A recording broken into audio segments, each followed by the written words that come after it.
You're worthy, oh, the cross for me, my home.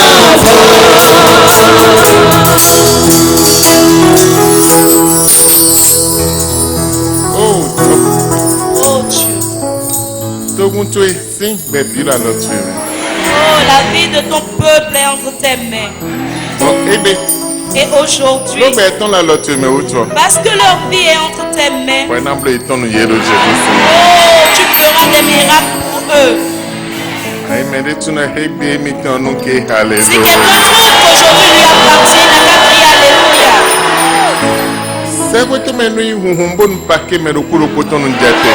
Que le ciel soit ouvert afin que les paquets personnels descendent. Je te remercie, Dieu, au nom de Jésus. Amen.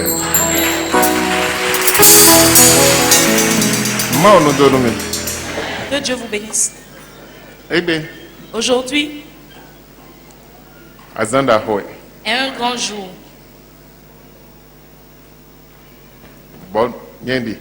Et moi, je crois qu'après aujourd'hui, n'importe où tu es en train de m'écouter, quel que soit l'endroit où tu te trouves et que tu es en train de me regarder, une nouvelle chose commencera dans ta vie.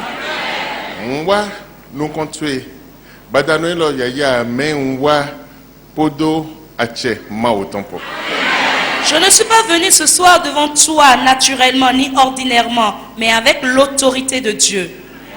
Et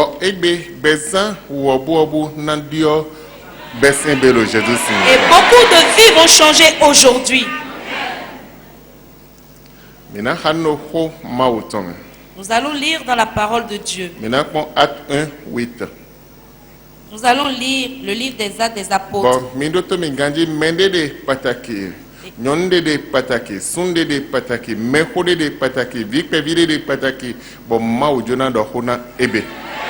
Écoutez-moi très bien. Ce soir particulièrement, il y a une femme. En particulier, il y a un homme. Il y a un petit, il y a un grand à qui Dieu veut parler.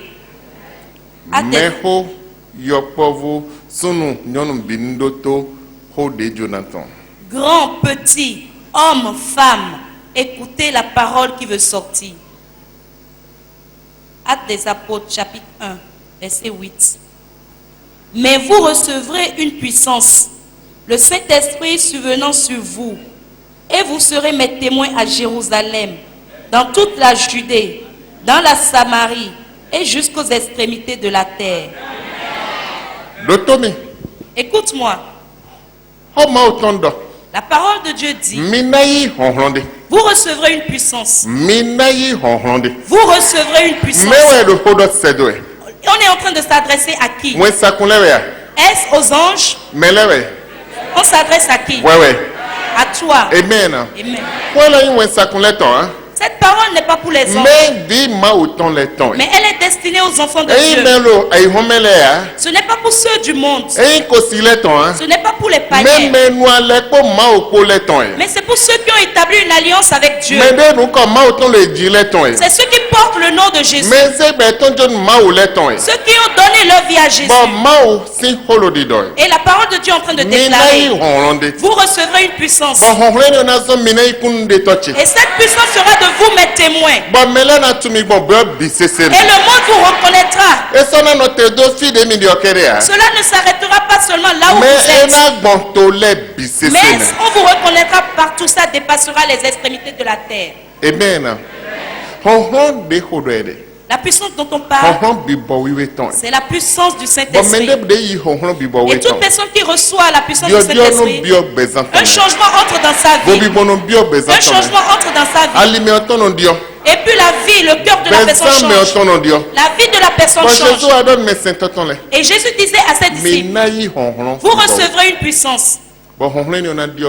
Et cette puissance changera votre vie. Elle fera la publicité de votre nom. Et aujourd'hui, cette parole s'accomplira dans la vie de quelqu'un. Aujourd'hui, l'accomplissement de cette parole est déjà descendu dans la vie de quelqu'un. Lorsque les apôtres, les disciples avaient reçu cette puissance, un changement était entré dans leur vie. Un changement était entré dans leur vie. Et la promesse qui leur avait été donnée s'est accomplie dans leur vie. Il y a une promesse qui doit s'accomplir dans ta vie. Si Satan le veut, si l'homme le veut, si les démons le veulent, s'ils le veulent ou ils ne le veulent pas, si cette prophétie veut descendre, rien ne l'arrête. Aujourd'hui, elle s'accomplira dans ta vie. Personne ne peut arrêter la main de Dieu dans ta vie. Personne ne peut arrêter la puissance de Dieu dans ta vie. Un changement doit entrer dans ta vie. Un changement doit entrer dans ta vie.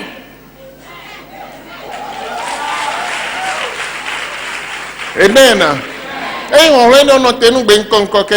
Cette puissance ne s'arrête pas seulement sur le parler des langues. Ce ne s'arrête pas seulement sur le spirituel. Mais ça s'arrête encore sur le physique. Parce que tu es encore sur la terre. Tu n'es pas encore allé au ciel. Tu es encore sur la terre. Ça s'arrête seulement sur les trucs de la terre. Et lorsque cette puissance descend sur toi, lorsque cette gloire descend sur toi, lorsque cette promesse descend sur toi, elle amènera un changement dans ta vie. Regardez Pierre. Il a renié Jésus 3 fois. En une seule nuit. Parce que cette puissance est descendue sur lui. Il a vu l'autorité. Et la parole est sortie dans la parole est entrée dans sa bouche. L'autorité est entrée dans sa bouche. Et il a commencé par parler. Qu'est-ce que vous dites? Regardez cette heure. Qui peut boire? Qui peut s'en livrer à cette heure? La promesse que Dieu avait laissée, c'est elle qui s'est accomplie. Et ils ont commencé par comprendre des différentes langues. Et ils étaient tous étonnés. Avant qu'ils ne s'en rendent compte, Pierre a commencé par prier pour les malades. Les boiteux se levaient. Beaucoup de choses se passaient. Ce qui amènera la différence dans ta vie va te pénétrer ce soir. Je dis ce qui amènera la différence dans ta vie te pénétrera aujourd'hui. L'autorité de Dieu qui amènera la différence dans ta vie te visitera aujourd'hui. Tout le monde a besoin de la puissance de Dieu. Ils ont besoin de l'autorité de Dieu. Ils ont besoin de la promesse de Dieu. Une chose est que la promesse sorte. Une chose est qu'elle s'accomplisse. Il y a quelqu'un ici. Il y a quelqu'un qui est en train de m'écouter. Et aujourd'hui, je ne parle pas de demain. Aujourd'hui, je ne parle pas du lendemain. Je ne parle pas d'hier. Hier est passé. Pour les disciples était passé. Pour les apôtres était passé. Mais aujourd'hui c'est ton tour. Ça s'accomplira dans ta vie. Si tu comprenais ce que je disais, tu ferais quelque chose de spécial. Je dis cela s'accomplira sur ta vie. Dieu n'a pas changé. Le même qu'il était hier, il est le même éternellement. Et pourquoi le tien serait difficile pour Dieu? Si tu es ici aujourd'hui, si tu es en train de m'écouter, le changement entrera dans ta vie. Nous allons lire dans le livre de Joël. Joël chapitre 2. Joël chapitre 2. Verset 26 à 28. Verset 26 à 28. Maintenant, c'est dans le final. Écoutons ce qu'elle dit. Vous mangerez et vous vous rassasierez. Et vous célébrerez le nom de l'Éternel votre Dieu, qui aurait fait pour vous des prodiges. Et mon peuple ne sera plus jamais dans la confusion. Et vous saurez que je suis au milieu d'Israël, que je suis l'Éternel votre Dieu, et qu'il n'y en a point d'autre. Et mon peuple ne sera plus jamais dans la confusion. Après cela, je répandrai mon esprit sur toute chair. Vos fils et vos filles prophétiseront. Vos vieillards auront des songes, et vos jeunes gens des visions. Mon frère, ma soeur, écoute-moi très bien. Quelque chose va se passer. Écoute très bien ce passage. Quelque chose se passera après cette parole. Verset 26. Vous mangerez et vous vous rassasierez. Minado bonangoho. Et vous célébrerez le nom de l'Éternel votre Dieu. Minado bonangoho. Vous mangerez, vous vous rassasierez. Minado bonangoho. Qu'est-ce que vous allez manger pour être rassasié?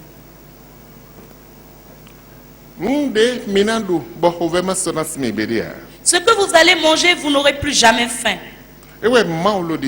Dieu est en train de parler de cela. Quelle est cette chose que vous mangerez, vous n'aurez plus faim? Il y a beaucoup, lorsqu'ils mangent, après quelques instants, ils ont encore faim. Mais Dieu dit, vous mangerez et vous vous rassasierez. Si Dieu a pu parler ainsi, que vous allez manger, vous allez vous rassasier, vous n'en manquerez plus. Vous n'en manquerez plus. Vous n'aurez plus faim. Vous allez manger, vous vous rassasierez. Et je suis en train de dire sur la vie de quelqu'un, à cause de la puissance de Dieu, Dieu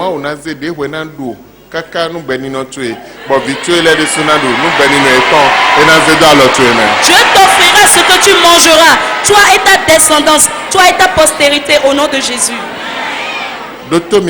Écoute-moi très bien. Ce que tu mangeras durant toute ton existence, durant l'existence de tes enfants, jusqu'à la descendance, Dieu mettra ça en tes mains.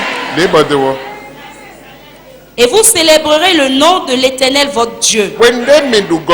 Lorsque vous serez rassasiés, vous célébrerez le nom de l'Éternel votre Dieu. Je vais te dire quelque chose aujourd'hui. Si tu n'en as pas, il serait vraiment difficile que tu serves Dieu en vérité et en justice. Il est bon que tu aies. Mais si tu n'en possèdes pas, le diable va bafouer ta vie. Si tu n'es pas rassasié, le diable mettra ta vie au sol. Il est nécessaire que tu en possèdes. Si tu te lèves le matin et tu ne trouves pas de quoi manger, ce que les enfants vont manger jusqu'à midi, 13h, 16h, 19h. Mais tu veux parler alors à quel Dieu? Quelle prière veux-tu adresser? Il n'y a rien à manger. Dieu aussi sait que tu es dans le besoin. Et il dit, vous mangerez, vous vous rassasierez.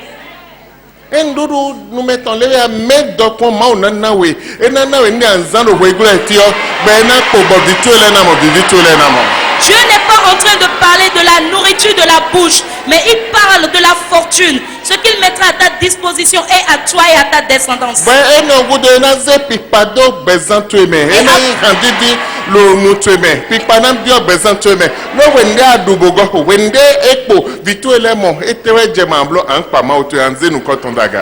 Et après cela, il mettra la célébration, les louanges, la gloire dans ta bouche. Parce que dès que tu finis de manger, tu es rassasié. Toi et ta descendance, qu'est-ce qui te reste à faire? C'est de louer le Seigneur. Il est donc nécessaire que tu en possèdes. D'autres voient que posséder est un péché. Mais lorsqu'on en a, lorsqu'on a la fortune, on va en faire. Mais le plan de Dieu, tu dois en avoir. Afin de louer ton Dieu. Y a-t-il quelqu'un ici? Qu'il en soit ainsi pour quelqu'un au nom de Jésus.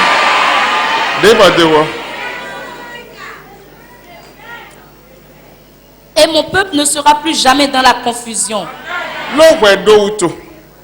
Parce que tu en possèdes et que tu es en train de louer ton Dieu, mon peuple ne sera plus jamais dans la confusion. Mais lorsque tu n'en as pas, ce que tu vas trouver, tu n'en trouves pas. Tu te lèves. Je veux prêcher. Et la personne est dans son bureau. Regardez cet homme, il est dans son bureau. Et il est chef d'entreprise. Amen. Amen. Amen. Et il a sa société. Et toi, tu n'en as pas. Tu n'as même pas trouvé de quoi manger. Tes cheveux ne sont même pas bien peignés. L'habit sent. Et tu es allé vers lui. Et tu veux lui prêcher la parole. Tu mettras la confusion dans son cœur. Quand il regardera ta vie et qu'il regardera ton état, tu mettras la confusion dans son cœur. Tout ce que tu lui diras, il n'y croira pas. Parce qu'il n'y a rien dans ta vie qui glorifie le Seigneur. C'est pour cela que le Seigneur est en train de dire, vous ne mettrez plus la confusion dans les cœurs. Et il n'y aura plus de confusion dans votre génération. Parce qu'il y a tout. La gloire de Dieu est sur toi. Les bontés de l'Éternel sont sur toi. Lorsque tu es allé vers lui, avec tout ce que le Seigneur t'a donné, tu commences par lui parler. Il va d'abord te fixer de la tête, ton habillement, ton état. Il verra ton sourire. Il y a d'autres. Lorsqu'ils sont en train de rire, tu entends juste dans la troisième maison. Il va essayer d'observer tout cela. Et enfin, il acceptera ta parole. Il ne sera plus confus. Mais lorsqu'il n'y a pas ces choses, il y aura la confusion au milieu du peuple où tu es. Tu es en train de parler à la personne. Tu es en train de parler de bonheur. Tu es en train de parler de Dieu. Tu as dit Dieu possède tout. Si tu viens à lui, tes problèmes seront finis. Mais toi, on ne voit pas la gloire de Dieu sur ta vie. Tout ce que tu es en train de dire, on ne voit pas la réalisation. La personne ne pourra pas recevoir ta parole. Tu mettras la confusion dans son cœur. À partir d'aujourd'hui, tu ne seras plus confusion pour quelqu'un. Tu ne seras plus confusion pour des gens. N'importe où tu iras, on te recevra avec deux mains. Tu ne confondras pas les gens. Parce que la Bible dit vous ne serez plus confusion pour votre génération. Qu'il en soit ainsi pour toi au nom de Jésus. Et vous saurez que je suis au milieu d'Israël. Et après cela, vous saurez que je suis au milieu d'Israël. Mon frère, si Dieu est en moi, qu'est-ce qui peut me faire peur? Rien ne pourra me faire peur. Il y a une soeur, elle est élève. Elle est fille unique.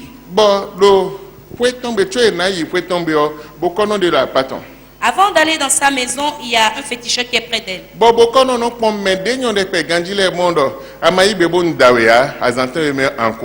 Et ce féticheur, il fait le choix parmi les belles filles. Il dit, si tu n'acceptes pas que je t'épouse, 7 jours après, tu mourras. Et puis, tous ceux qui ont refusé étaient morts et il en a épousé beaucoup. Et cette fille passait pour aller au cours. Il l'a appelé. Dis à ta mère, je t'épouserai. Si tu refuses, après 7 jours, tu mourras. Mais la fille avait donné sa vie à Jésus. Elle dit, si Dieu est pour moi, qui sera contre moi? Et il s'est énervé, ce féticheur. Il dit, tu es en train de blaguer avec ta vie. Je dis, va dire à ta mère que je t'épouserai. Maintenant, si elle ne veut pas que tu meurs, qu'elle te donne la permission de venir me voir. Et la fille dit, si Dieu est pour moi, qui sera contre moi? Elle dit, je te donne 7 jours. Alléluia.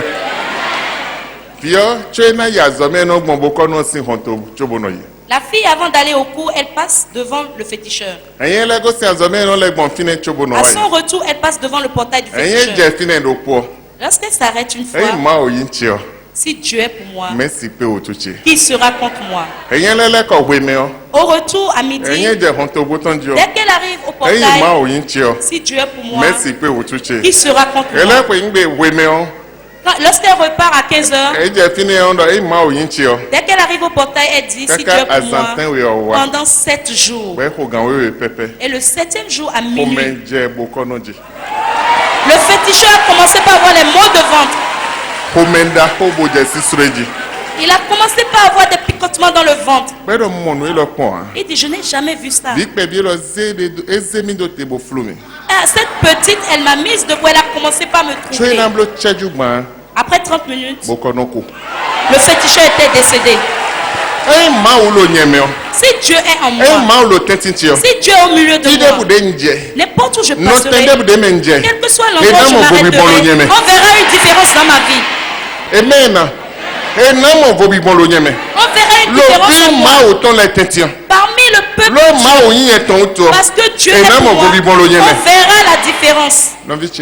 Mon frère, ma soeur, au milieu du peuple de Dieu, au milieu des enfants de Dieu du Bénin, au milieu du peuple africain, au milieu des chrétiens européens, au milieu des chrétiens américains, si Dieu est pour toi, ils verront la différence. Je ne t'entends pas bien. Je dis, ils verront la différence dans ta vie. Ils verront la différence dans ta vie. Ils verront la différence dans ta vie. Qu'il en soit ainsi pour quelqu'un au nom de Jésus. Amen.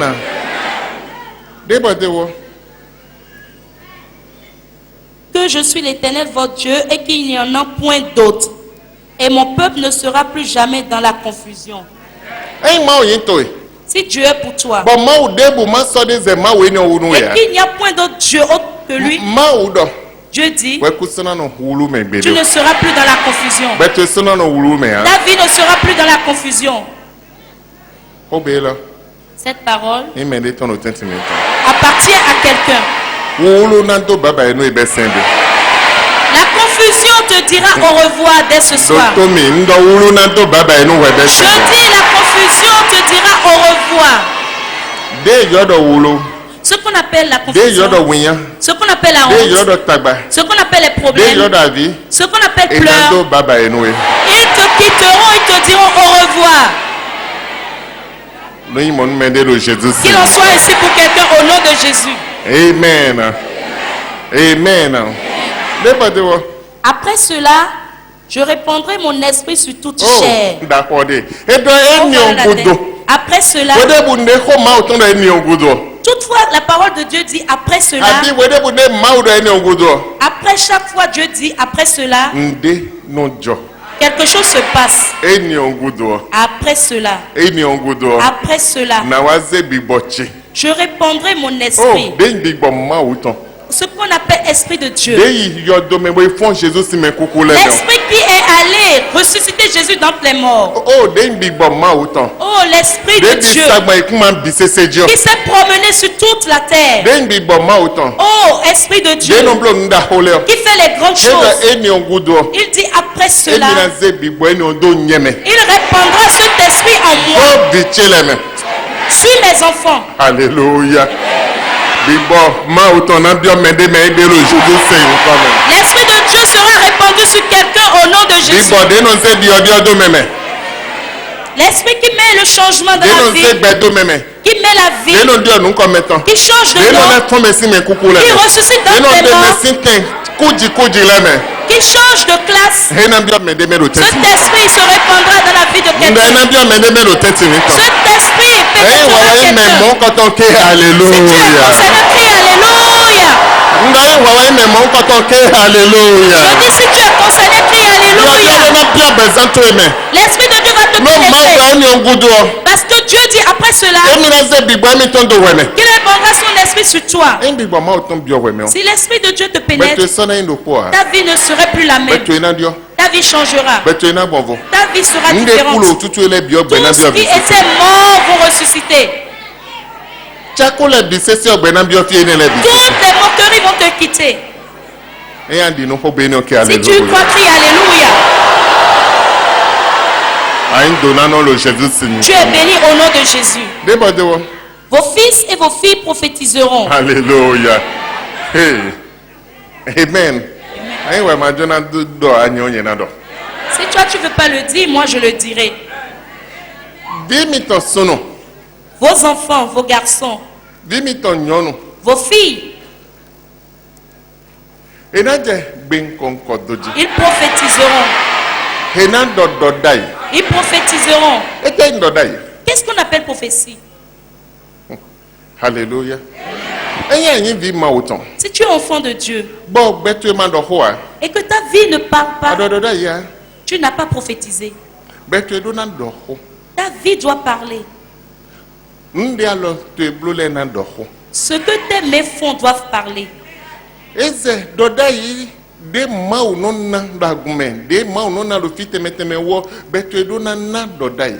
Après les prophéties qui sont données à l'église, que Dieu envoie souvent, ta vie aussi doit prophétiser. Cette parole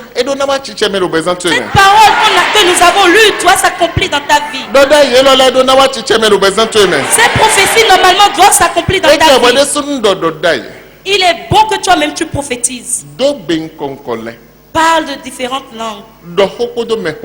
Parle avec les grands. Va à des endroits très élevés. Va sur toute la terre. Que ton nom se répande partout. Cela s'arrête et représente les prophéties. Tes enfants, fils et filles, ils prophétiseront. Voilà ce que Dieu dit. Et cela se répandra partout. Si toi tu es enfant de Dieu.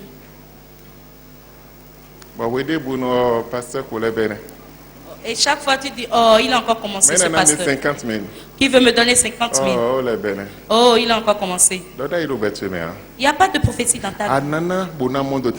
Tu vas donner et recevoir en retour.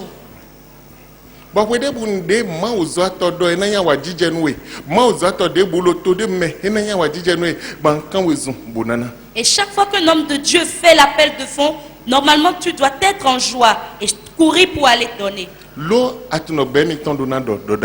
Parce que tu sais que ta vie doit prophétiser. Un changement doit entrer dans ta vie. Un changement doit entrer dans ta vie. Mais s'il n'en est pas ainsi, tu seras comme ça. Et chaque fois, tu serais en train d'acclamer pour les autres. Chaque fois qu'ils auront des témoignages. Et chaque fois ceux qui sont en train de prophétiser, lorsqu'ils auront des témoignages, tu serais en train d'acclamer les autres. Au lieu que toi-même tu prophétises, tu ne peux pas prophétiser. Tu vas seulement acclamer pour les autres. Il est bon que tu prophétises. Tes enfants. C'est une prophétie que le Seigneur a donnée. C'est une promesse que le Seigneur a donnée. Et cela doit s'accomplir dans la vie des enfants de Dieu. Vos vieillards auront des songes. Vos vieillards auront des songes. Et vos jeunes auront des visions.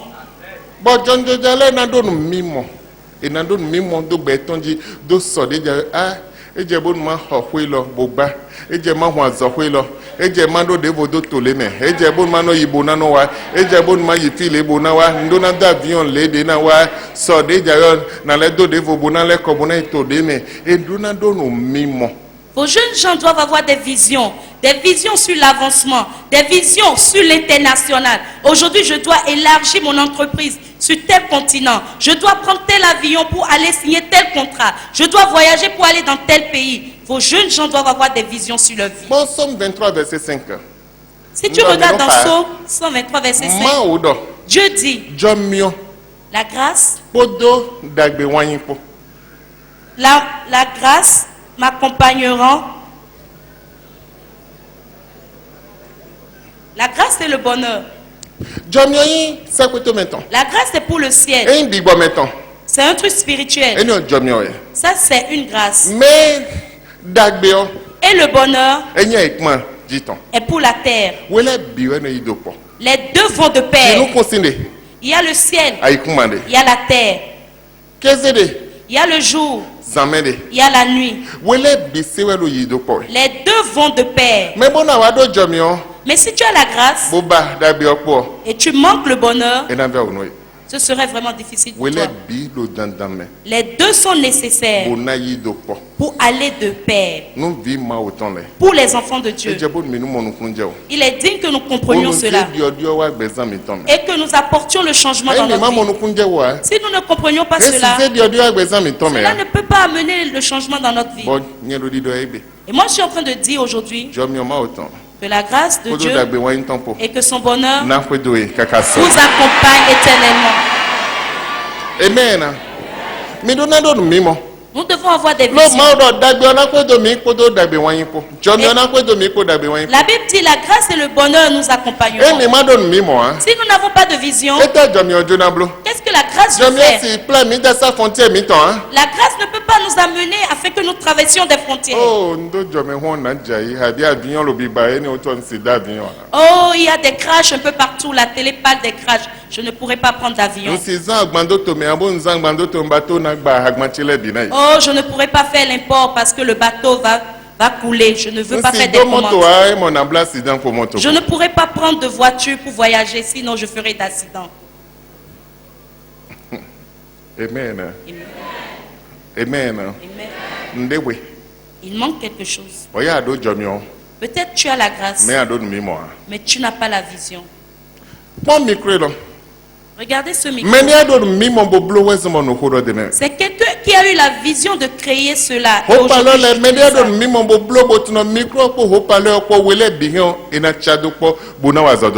Les haut-parleurs, c'est quelqu'un qui a eu la vision et sait que les deux pourront aller de pair et il a créé cela. S'il n'a pas eu cette vision, il ne pourrait pas créer cela. Amen. Amen. Les jeunes gens auront des visions.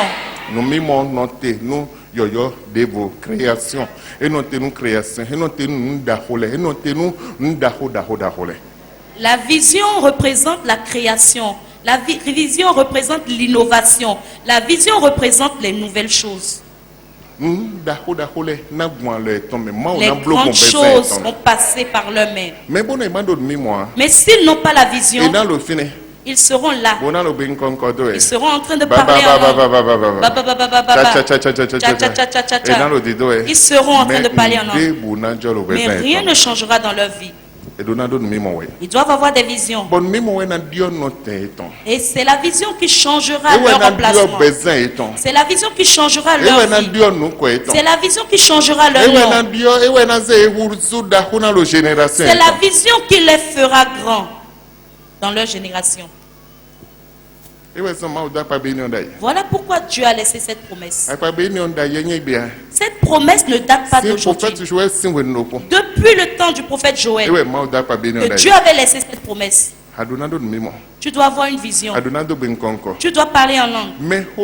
Les grands, les vieillards, ils doivent avoir des songes. Qu'est-ce qu'il me reste à faire? Qu'est-ce qu'il me reste à faire? Mes enfants ont-ils des maisons?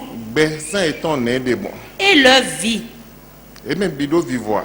Sont-ils tous en paix? Quel est mon apport pour mes enfants? Ils doivent avoir des songes. La vie qui n'a pas de songe, il lui manque quelque chose. Et ma propre vie, où est-ce que je suis en train d'aller? Aujourd'hui représente demain pour moi. Tu prépares demain aujourd'hui. Si tu ne prépares ton lendemain, tu ne prépares pas ton lendemain aujourd'hui, ça veut dire que tu n'as pas de futur.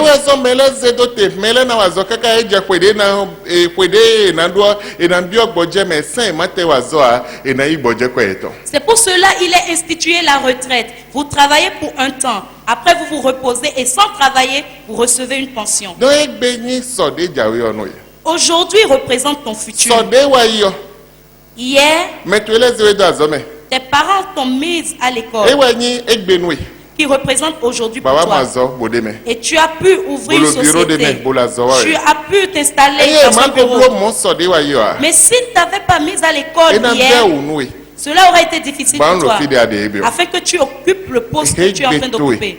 Aujourd'hui est ton futur. Dieu planifie toutes choses. Il a un plan pour toutes choses. Et toutes choses possèdent un nom. Tu dois avoir des songes. Si tu n'as pas de rêve, il manque quelque chose à ta vie. Et toi, enfant de Dieu, et pas la grâce de Dieu, toi, tu auras de songes, tu auras de visions. Tes enfants vont parler différentes langues. Tes enfants, tes filles prophétiseront. Tes fils prophétiseront. Qu'il en soit ainsi pour quelqu'un au nom de Jésus.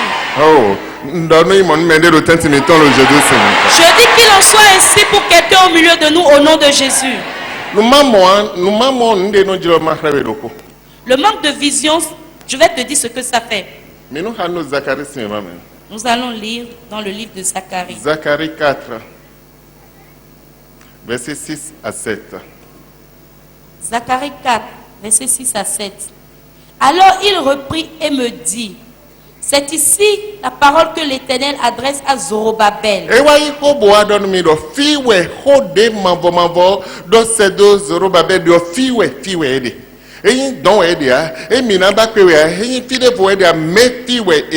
Il reprit et me dit, c'est ici la parole de l'Éternel adressée à Zorobabel. Dieu est en train de te dire quelque chose. Et cette chose est à côté de toi. Cette chose est en toi. Cette parole est dans ta vie. Cette parole est en train de t'accompagner. Mais ce que tu ne sais pas, tu serais en train de chercher la parole. Mais cette chose est déjà en toi. Dieu a dit, vous aurez des visions. Cette parole existait avant que tu ne sois né. C'était en toi. La parole est en toi. Il dit c'est ici, c'est ici. Ce n'est pas que tu iras chercher ailleurs.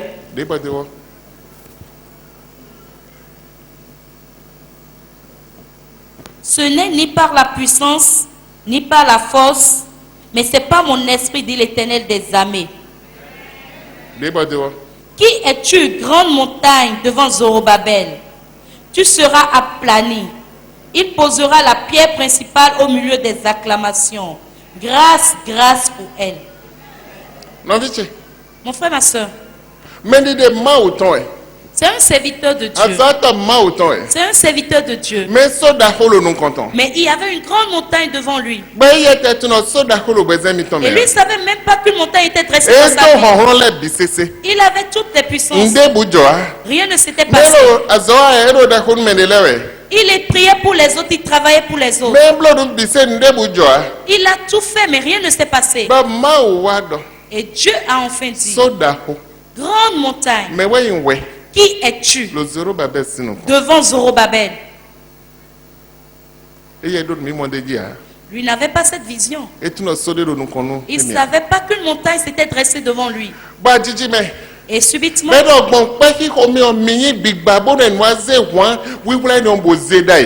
il a dit, soyez aplanis afin que cette pierre soit placée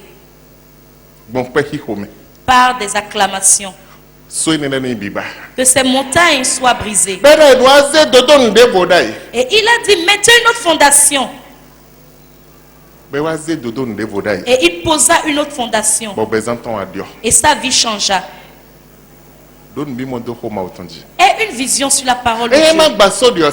S'il n'avait pas brisé notre montagne, s'il n'avait pas de vision concernant cette montagne, rien ne pouvait se passer dans sa vie. Il doit avoir une vision sur cette montagne avant qu'un changement entre dans sa vie.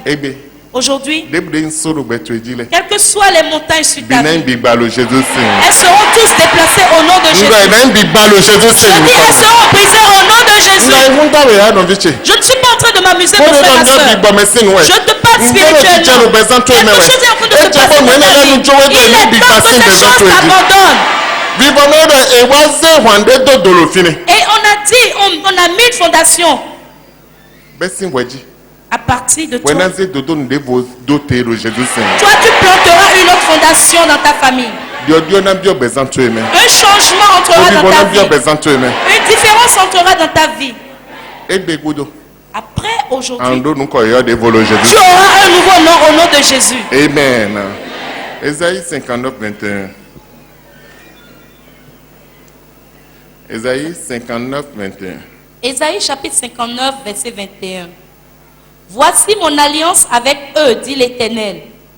Mon esprit qui repose sur toi et mes paroles que j'ai mises dans ta bouche ne se retireront point de ta bouche, ni de la bouche de tes enfants, ni de la bouche des enfants de tes enfants, dit l'Éternel dès maintenant et à jamais.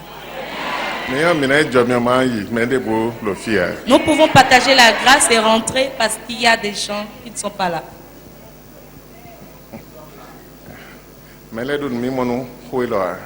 Personne n'a eu de vision sur cette parole. Voici mon alliance avec eux, dit l'Éternel.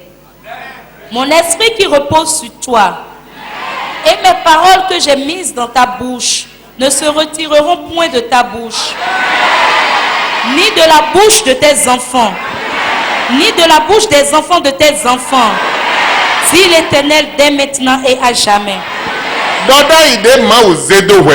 La prophétie que Dieu a mise en toi ne t'abandonnera pas. Elle ne quittera pas la bouche de tes enfants. Elle ne quittera pas la bouche de tes enfants. Dieu a mis une parole en toi. Son esprit est en toi. Son autorité en toi. Il a mis une parole dans ta bouche. Il a mis une prophétie dans ta bouche. Elle a dit cette prophétie ne t'abandonnera pas. Moi je sais. Cette prophétie ne quittera pas ma bouche. Cette prophétie ne quittera pas la bouche de mes enfants. Cette prophétie ne quittera pas la bouche de mes petits-fils. Il est temps que nous ayons les yeux ouverts sur ça. Dieu a établi quelque chose pour toi. Et il est temps que tu comprennes cela. Afin que cela s'accomplisse dans ta vie. Dieu était en train de parler. Il a déposé quelque chose pour toi. Il t'a déposé quelque chose. Il a mis quelque chose en toi. Il a mis une parole dans ta bouche. Et cette parole demeurera sur ta bouche et dans la bouche de tes enfants. Mais il faut que tu le comprennes afin que cela s'accomplisse dans ta vie.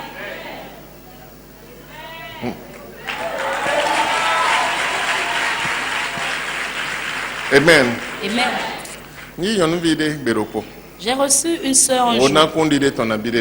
J'ai souvent donné son témoignage ici. Elle ne se change jamais. Elle ne porte pas d'habit nouveau. Lorsqu'elle s'habille et porte un habit nouveau, elle a des démangeaisons. Et elle enlève l'habit. Elle peut acheter de nouvelles chaussures. Dès qu'elle y met les pieds, elle commence par avoir des démangeaisons. Et elle dépose ça. Et elle porte n'importe quoi. Elle vient du Cameroun. Elle porte n'importe. Et Dieu l'avait créée. Elle était une créature de Dieu. Elle était très belle. Et un jour, je l'ai reçue. On était de l'autre côté. Je lui ai dit aujourd'hui, Dieu va te délivrer. Et on a commencé la cure d'âme avec elle. Et je l'ai conduite dans une prière de rejet. Et j'étais arrivé à un niveau. Et j'ai dit, l'esprit de ma grand-mère qui me possède sort au nom de Jésus. Et l'esprit a dit, je ne sors pas. Elle dit, je ne vais pas répéter. Et on est resté sur cette même requête pendant 3 heures. Elle n'a pas voulu répéter. Avant que cet esprit ne l'abandonne. Donc cet esprit faisait d'elle une personne qui ne pouvait pas s'habiller. Et cette grand-mère qui était décédée l'avait possédée. Et elle est jeune fille, mais elle ne peut pas s'habiller. Aucun homme ne peut la désirer. Personne ne peut lui faire la cour. Sa démarche n'est même pas agréable. Elle a des démangeaisons lorsqu'elle porte un habit nouveau. Et après sa délivrance, elle a pu trouver un mari. Et elle s'est mariée. Présentement, elle est dans son foyer. Amen. Amen. Amen. Dieu n'a pas changé. Il faut que nous comprenions les choses divines. Si nous ne comprenions pas les choses divines, nous serons toujours au même endroit. Toi-même, aie une vision sur ta propre vie avant qu'un changement ne te visite. Et moi, j'y crois qu'il y a quelqu'un ici. Après aujourd'hui, la prophétie entrera dans sa vie. La prophétie pénétrera sa vie et entrera dans la vie de ses enfants ainsi que la vie de ses petits-enfants.